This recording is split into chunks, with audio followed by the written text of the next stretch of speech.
ایک ایسے وقت جب سو چکے ہیں لوگوں کے ضمیر، ذرائع ابلاغ نے چھوڑ دی خرابیوں کی نشاندہی، ایماندار کہلانے لگے بیوقوف، بدعنوانوں کی ہو گئی چاندی، ایسے میں کرتا ہوں سچائی کی تلاش اور آپ تک پہنچاتا ہوں پوری ایمانداری، دیانتداری اور ثبوتوں کے ساتھ وہ سچ جس سے چھپایا جاتا ہے۔ میں ہوں مسافر پاکستانی مختار احمد بھائی جی، اور میں آپ کے لیے لایا ہوں قومی عجائب گھر کراچی کے عروج اور زوال کی کہانی، جو کچھ اس طرح ہے۔ یہ عجائب گھر پاکستان کا وہ پہلا عجائب گھر ہے جسے انگریز دور میں کمشنر ان سندھ سر باٹلے فریر نے 1871 میں قائم کیا تھا، جس کے بعد یہ عجائب گھر جو کہ فریر حال میں واقع تھا، جگہ تنگ پڑ جانے کے سبب اسے آج کی سپریم کورٹ کی رجسٹری آفس میں منتقل کر دیا گیا۔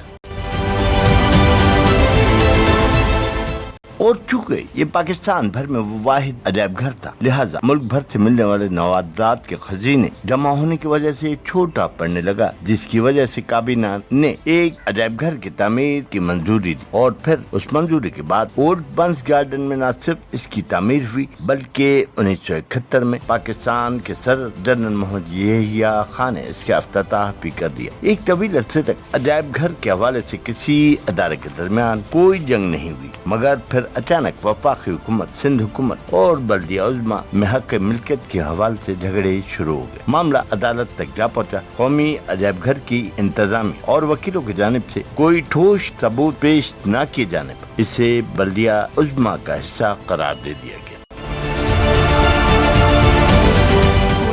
فیصلے کے آتے ہی جب سپریم کورٹ نے یہ حکم جاری کیا کہ کراچی کے باغات، پارکوں، میدان، فٹ پاتھوں سے تجاوزات ہٹائے جائیں، تو بلدیہ عظمیٰ نے بنس گارڈن میں قائم سندھی ولیج، کیفے سندھ اور ڈائریکٹر نوادرات کے وہ دفاتر، جسے 1 کروڑ روپے کی لاگت سے تیار کیا گیا تھا، اس حکم کی آڑ لے کر مسمار کر دیا، جبکہ بنس گارڈن کے حدود میں واقع کوارٹروں، ورکشاپوں اور عجائب گھر کے سامنے 4 ایکڑ پر لگی حفاظتی گرل کو ہٹانے کے لیے نوٹسز جاری کر دیا،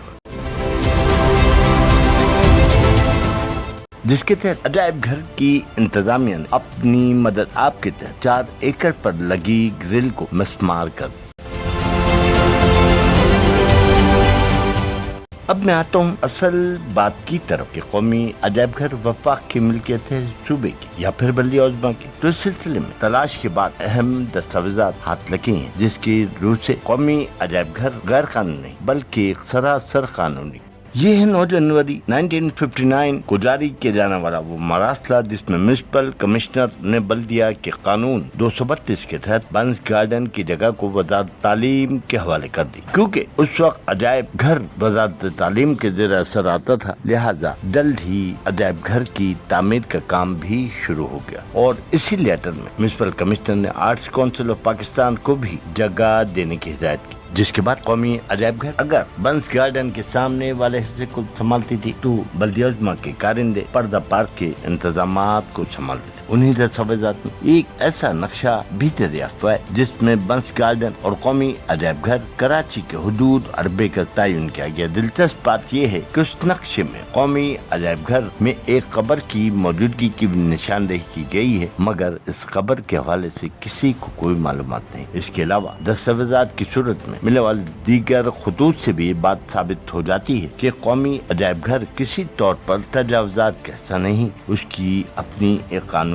حیثیت ہے۔ ماہرین آثار قدیمہ اور عجائب گھر میں مختلف وقتوں میں کام کرنے والے افسران اور ملازمین کا بھی کہنا یہی ہے کہ عجائب گھر کے باقاعدہ طور پر کابینہ منظوری دی تھی اور میونسپل کارپوریشن نے یہ زمین الاٹ کی تھی۔